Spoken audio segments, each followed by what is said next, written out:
Hello guys, and welcome to another quick tutorial from Vintage Radar. Today I'm going to show you how to AC reset your Timex Ironman after you have replaced the watch battery. So as you can see, you have a sticker here on the watch battery.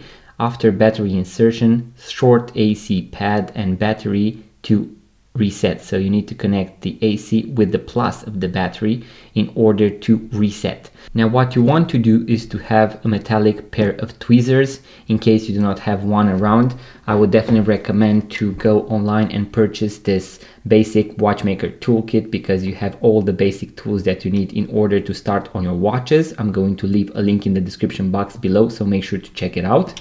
I know that some of you might ask if you can use a paper clip, and yes, you can do that in case you have one around the house. So as you can see, we have an arrow right here that points to the place where we need to connect the AC, and I believe that there was also an A right here, so the AC is right here.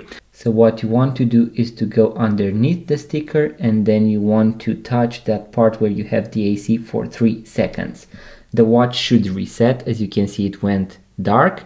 Then you have some random numbers that are being displayed, and then it is going to reset to 12. So it is going to start from 12. That is how you know you made the correct AC reset on your Timex Ironman. This is going to also apply to the Timex Ironman Triathlon. You also have the AC reset on this particular model as well.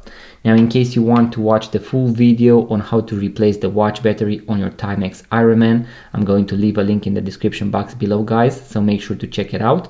Once again, make sure to order the watchmaker toolkit, so the basic watchmaker toolkit, before starting to work on your watches. In case you like vintage watches, guys, don't forget to check out our website, vintageradar.com. And in case you are into watches, vintage watches, watch tutorials and watch reviews, guys, make sure to subscribe to this YouTube channel, give it a thumbs up, and I'm going to see you guys on the next video.